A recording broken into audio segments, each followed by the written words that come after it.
Tak, výborně. Výjíždíme ze smyčky Divoká šárka, tak i pro mě bude tato linka trochu překvapením, protože já jsem si to většinou vždycky naštudoval, ale tentokrát na to nějak nebyl čas. Takže se těším na to, kudy se svezeme. Tak tady bez domáče nenecháme nastoupit, ne. Ten než se sebere, tak já to stihnu zase zavřít. Jo, on by stejně se mnou nejel, on zrovna uléhá k spánku, no jo. A jak nám to krásně vyšlo tady, hezky, čočky, odhlásíme zastávku. Tak, a hurá do centra. Divoká šárka, konečná zastávka. Dobře, výborně, tak teď ne ještě. Takže ne, nevystupujeme, jedeme do centra. Jo, to je tak, když si člověk zapomene odhlásit výstupu ze státu. Tak, teď už by to mělo být správně. Pozor na Bokovic. Příští zastávka Jatřbán. Aha, tak to už by ale stačilo. Protože jsem vlastně projel kontrolním bodem, tam mě to srovnalo.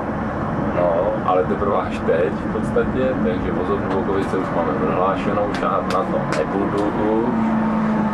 A tady máme kolegu, ahoj.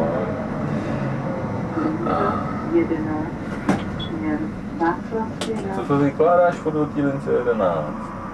Já doufám, že ji tam nemáme zobrazenou. Ne, máme, cože? No, doufám, to se schválně dojdu ještě podívat.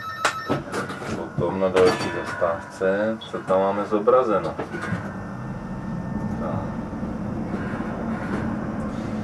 No, tady křížení vozovny Bokovice stále starý. Jak jsme přes něj jeli předtím při výjezdu, tak tam ten semafor. No a mlha je dneska krásná, skoro barokní, dalo by si říct. Když jsem jel teda výjimečně sem do vozovny autem, tak to nebylo k odmlžení to sklo.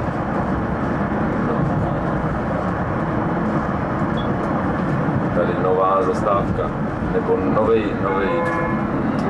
povrch zastávky nad Žbánem plus i přístřešek do centra, to se mi moc líbí. Teď se schválně vyběhnu ještě podívat, jestli tam opravdu máme zobrazený XA. To mě moc zajímá, jestli tam nemám linku 11.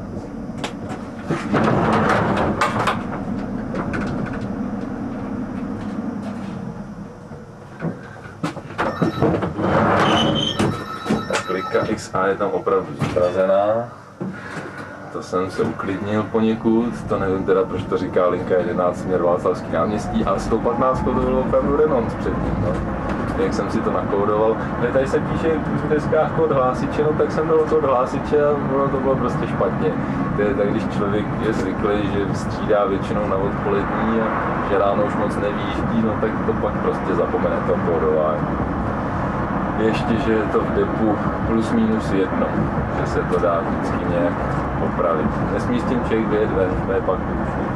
To se mi jednou stalo, že jsem si špatně nakódovanou tramvají vyjel z Kobylis a dojel jsem až na Spartu a nic z toho tenkrát naštěstí nebylo, zrovna se jim to nějak brain nezobrazilo na dorisu.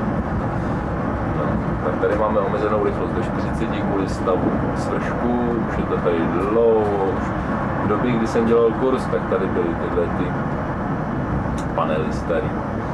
No, tady nám to končí, no, ale je tady nesmírně zajímavý, tady nám dává hezký přednost, to je super, právě takhle bych si to představoval.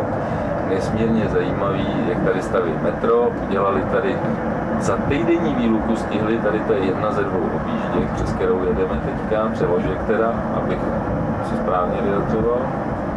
No a podivu to tady i docela funguje, čočky tady fungují i prostě průjezd je celkem bez problémů a i si jen ty koleje povedli dobře udělat, překvapivě, protože jsou tam přechodnice, mi přijde a tak, takže žádná hrůza. No a tady je zrušená smyčka Červený vrch, dokonce i vyhybky jsou daný pryč, což je fajn, protože se tady dá projíždět rychlejc.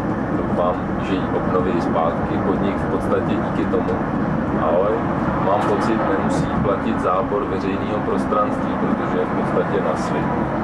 Jediné, co z toho zůstalo, jsou sloupy od trakčního vedení a tadyhle kousek kolejí, jinak je to tam celý rozvoraný.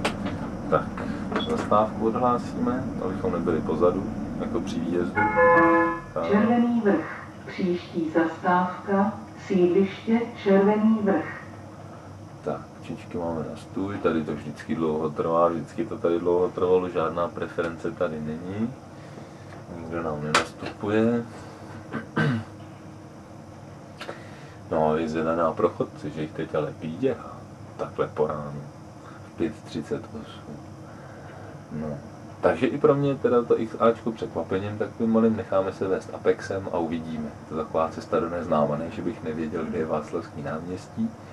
A taky tak nějak tuším, jak se tam dostaneme. Tak, čočky na volno, výborně, ale je to zábavička.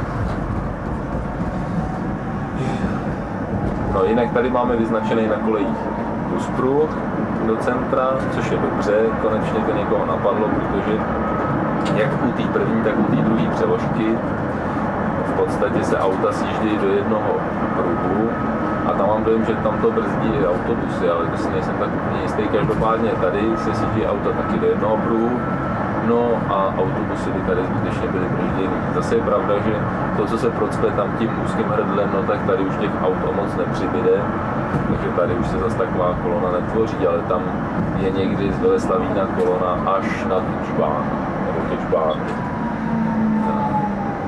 Tady jsou v zastávkách nový povrchy, asi aby se podnik trošku lidem a přístřežky překvapivě revanšoval za ten bordel tady a za tu stavbu toho metra, která mi teda přijde dost taková, no, to bychom si mohli o tom dlouze povídat, k čemu je metro do Motoula.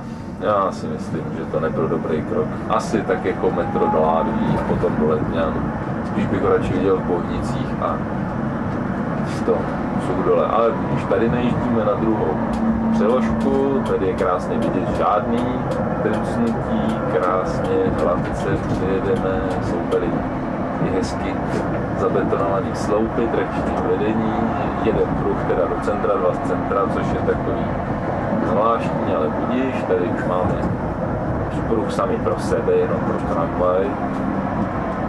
Tady po levé straně možná bylo vidět původní těleso, tam právě probíhá stavba, tady co stojíme, tak zastavujeme teda u čoček, tak tady zrovna stojíme nad podchodem. A tady takhle uprostřed křižovatky krásně nás zastavili čočky, tady to většinou vychází, to mě překvapilo, že nás to zastavilo. Uvidíme, jak dlouho tady budeme tvrdnout zase, jako vždy po ránu nebo večer. Velký provoz na křižovatkách, proto je všude zapnuto, protože El to do toho má bakšiš. Takže co nejvíc křižovatek jede, hlavně, že to Martin, kamarád, kritizoval v Mladé frontě dnes, tak mu slíbili, že to omezej a nevšiml jsem si, spíš jenom takovýto sliby se slibujou a tak dále známe. Tak, Horoměřickou dáme. Tady je zastávka, dokonce pro dvě soupravy. Příští zastávka Bořislavka. Ahoj, ahoj.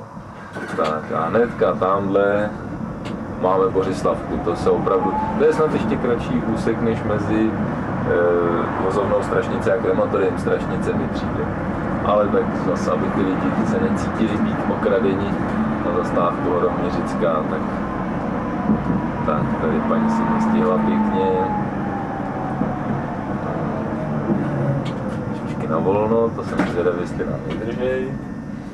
Odhlásíme otevřené a uvidíme. Bořislavka, příští zastávka Hadovka. Výborně, tak tady preference funguje, tady nikdo nevypnul překvapivě. Jinak je zajímavý, že vlastně při té frekvenci celkem je logický, že tady jezdíme jako jediná linka. Dneska na divokou šárku jezdí jenom XAčko A nejenom dneska teda, ale i po dobu toho sokolského vzletu, to znamená čtvrtek, pátek a sobota, neděle teda. Takže pokud se sem náhodou ty sokolové chtěli nebo potřebovali dostat a měli nějakou použitelnou mapu, tak myslím, že z toho byli dost vydření. Když zjistili, že jim sem vlastně nic nejezdí. A nebo že tuším, že osmička, že je zavezena pod babu, kam ostatně normálně má jezdit. Ale zase vymyslela nějaká chytrá hlava, že bude jezdit sem osmička, pak aby se v tom jeden vyznal.